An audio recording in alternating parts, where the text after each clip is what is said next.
Assalamualaikum warahmatullahi wabarakatuh. Halo semuanya, perkenalkan nama aku Anissa Ratna Putri.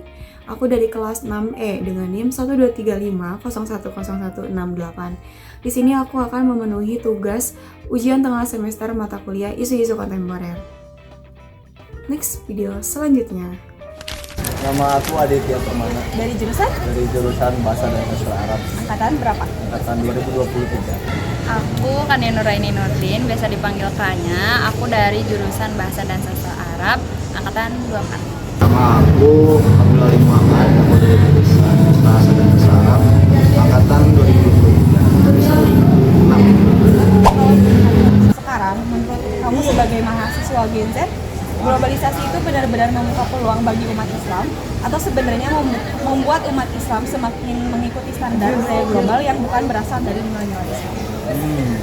Menarik ya, maksudnya ada dua pilihan, bukan dua pilihan, dua kemungkinan. Tapi aku gak bisa menjawab secara penuh bahwa bakal A atau bakal B. Tapi aku rasa itu tergantung lagi pribadi muslimnya seperti apa. Apakah dia punya prinsip, punya nilai-nilai yang dia emang teguhkan di situ, ya pada akhirnya bisa adaptasi di era globalisasi ini, atau justru ikut tergerus ke dalam arus globalisasi. Caranya tadi kan disebutkan bahwa ikut ke budaya luar, tapi tetap aku punya prinsip hanya ikan mati yang ikut ke arus.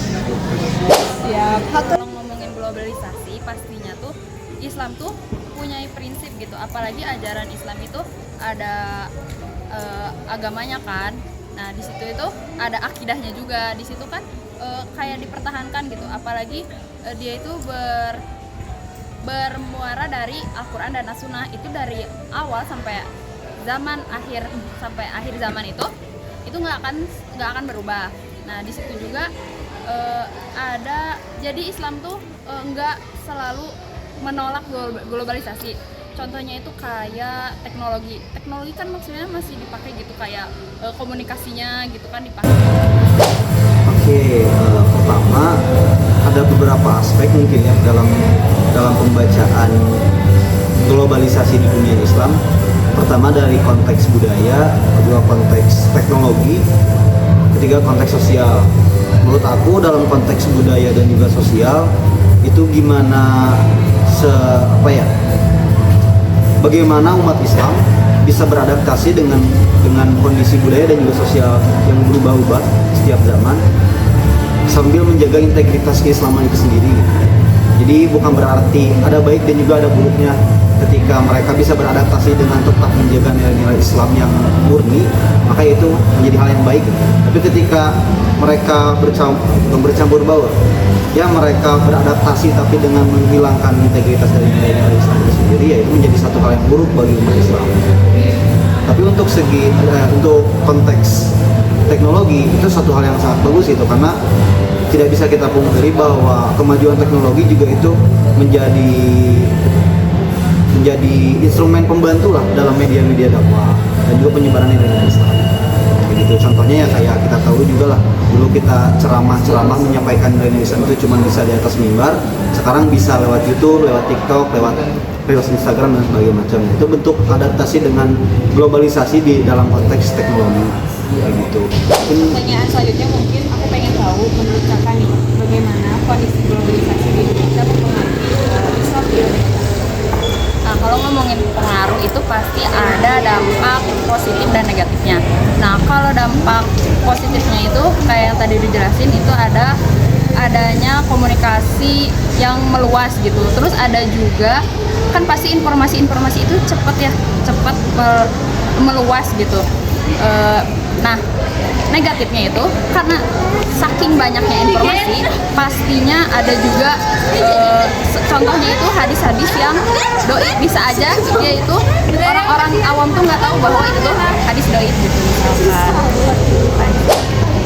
Konteks budaya mungkin ya, kalau kita dalam aspek budaya mungkin sangat terlihat jelas gitu ya, apalagi kita sebagai Gen Z lah tahu sendiri gitu, dalam keseharian pun kita nggak pernah lepas dari yang namanya kita nggak pernah lepas dari ciri-ciri atau ya sedikitnya menunjukkan bahwa kita udah mulai berbaur gitu, sudah mulai berbaur dengan budaya-budaya yang bukan dari Islam ataupun dari budaya-budaya lokal gitu.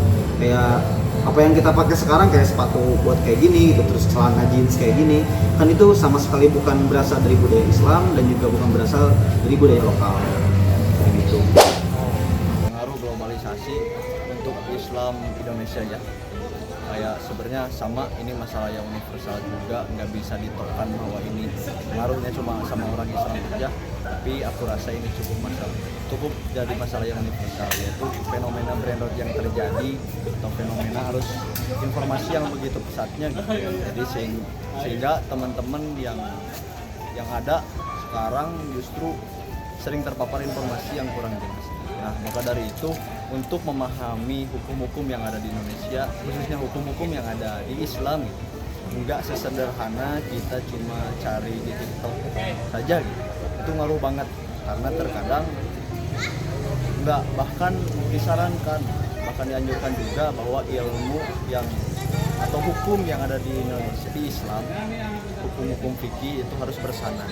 Sedangkan ketika teman-teman semuanya nggak tahu tentang sebuah hukum, sebuah kasus, sebuah hukum, terus nyarinya di TikTok atau di media sosial secara menyeluruh, kita kan nggak tahu itu hadisnya doif kah atau justru nggak nyampe sananya ke Rasulullah, kayak gitu sih.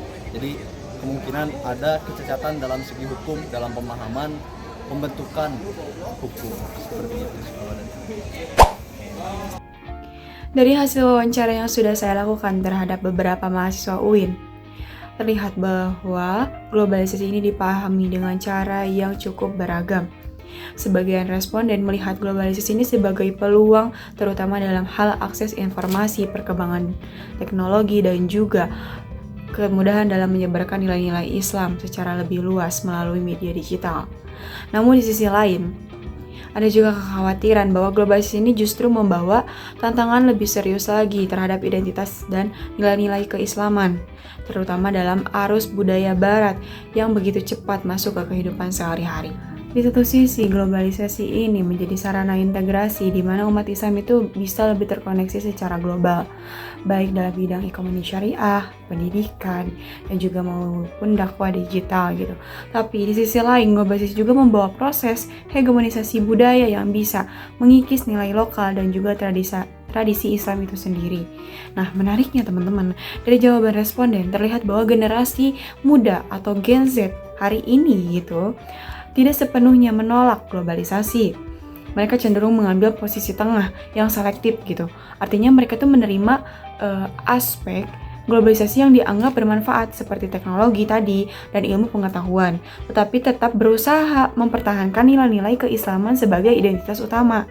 Hal ini sejalan dengan konsep yang sering dibahas dalam studi mata kuliah isu-isu kontemporer, bahwa dunia Islam saat ini tidak lagi berada dalam posisi pasif terhadap globalisasi, melainkan aktif melakukan negosiasi budaya.